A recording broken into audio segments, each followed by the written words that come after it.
Class inter के student, मैं आपके सामने फिजिक्स का पहला चैप्टर कूलाम के नियम और वैद्युत क्षेत्र, इसके बारे में आपको मैं प्रेसिंग बताऊंगा। तो देखिए इसमें पहले आपको क्या है, इसमें लेसन नंबर फर्स्ट में आपको कूलाम के नियम वैद्युत क्षेत्र है। तो इसका पहले हेडिंग है आपका वैद्युत आवेश। तो वैद्युत आवेश क्या होता है, आपने स्कूल में पढ़ा हुआ। पदार्थों में रगड़ने या घर्षण द्वारा उत्पन्न गुण वैद्युत कहलाता है। यानी हम किसी पदार्थ को रगड़ते हैं और उसमें घर्षण उत्पन्न करते हैं तो जो उसमें वैद्युत उत्पन्न हो जाता है। इन पदार्थों के वैद्युतमय हो जाने पर पदार्थ आवेश ग्रहण कर लेते हैं और पदार्थ आवेशित हो जाते हैं। यानी जब हम पदार्थ को रगड़ते या घर्षण करते हैं तो उसमें उसके सरफेस में वैद्युत उत्पन्न हो जाता है और पदार्थ वैद्युतमय हो जाता है। तो पदार्थ में आवेश उत्पन्न हो जाता है और पदार्थ आवेशित हो जाता है। तो वैद्युत आवेश दो प्रकार के होते हैं, ऋण आवेश, धन आवेश, यानी पॉजिटिव एंड नेगेटिव। तो देखिए इलेक्ट्रॉन सिद्धांत के अनुसार, आपने पढ़ा हो इलेक्ट्रॉन सिद्धांत के अनुसार परमाणु में इलेक्ट्रॉनों की कमी होने पर परमाणु धनावेशित और अधिकता होने पर परमाणु ऋणावेशित हो जाते हैं। हमने पढ़ा हुआ परमाणु में इलेक्ट्रॉन और प्रोटॉन दोनों की मात्रा क्या होती है, समान होती है और दोनों पर आवेश, इलेक्ट्रॉन पर आवेश होता है आपका E बराबर माइनस के 1.6 गुणा 10 की पावर माइनस के 19 और प्रोटॉन पर आवेश होता है 1.6 गुणा 10 की पावर माइनस के 19 कूलाम। इलेक्ट्रॉन पर नेगेटिव और प्रोटॉन पर पॉजिटिव। तो ऐसे ही इसमें बताया गया, परमाणु में जब इलेक्ट्रॉनों की कमी हो जाती है तो वो धनावेशित हो जाता है और अधिकता हो जाती है तो वो ऋणावेशित हो जाता है। तो वैद्युत आवेश को ना तो आप उत्पन्न कर सकते हैं और ना ही आप इसको नष्ट कर सकते हैं। तो देखो नेक्स्ट हेडिंग है आपका कूलाम। एमकेएस पद्धति में वैद्युत आवेश का मात्रक कूलाम होता है। आपने हाई स्कूल में पढ़ा होगा वैद्युत धारा बराबर होता है वैद्युत आवेश बटे समय। तो हम कूलाम के बारे में पढ़ रहे हैं तो आवेश बराबर हो जाएगा यहाँ से धारा गुणा समय। तो आवेश का मात्रक कूलाम, धारा का मात्रक एम्पियर और समय का मात्रक सेकंड। तो एक कूलाम बराबर हो जाएगा आपका एम्पियर और सेकंड। नेक्स्ट हेडिंग है आपका कूलाम का नियम।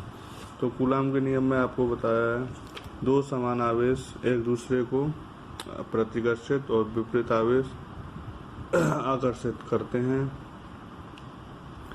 तो दोनों आवेशों के बीच में एक विद्युत बल कार्य करता है। तो कूलाम के नियम के अनुसार दोनों स्थिर बिंदु आवेश के बीच लगने वाला आकर्षण या प्रतिकर्षण बल दोनों आवेश की मात्राओं के गुणनफल के अनुक्रमानुपाती तथा बीच की दूरी के वर्ग के व्युत्क्रमानुपाती होता है और दोनों आवेश को बनाने वाली रेखा के अनुदेश होता है। तो देखिए इसका डायग्राम इसमें दे रखा है आपका। एक दो बिंदु आवेश लिए हमने, एक Q1 है एक Q2 है, इनके बीच की दूरी आपकी R है। तो देखो यहाँ पर माना दो बिंदु आवेश Q1 और Q2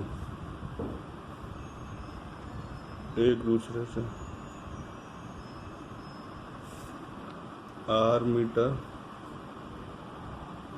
दूरी पर स्थित हैं तो इनके मध्य लगने वाला वैद्युत बल आपका आकर्षण या प्रतिकर्षण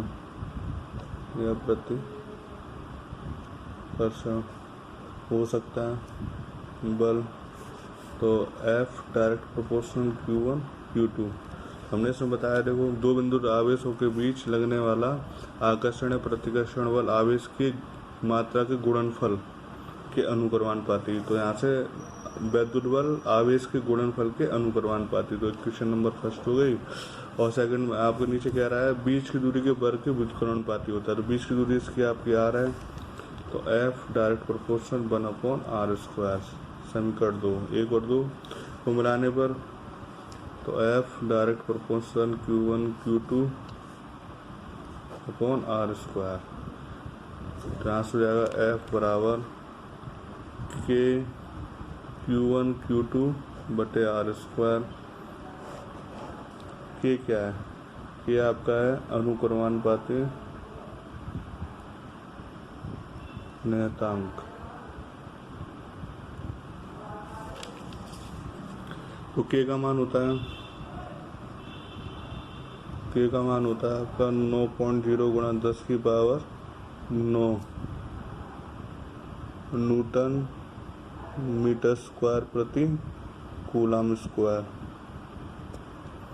तो यहाँ से हो जाएगा F बराबर 9.0 × 10⁻9 Q1 Q2/r²। और भी इसके आगे देखिए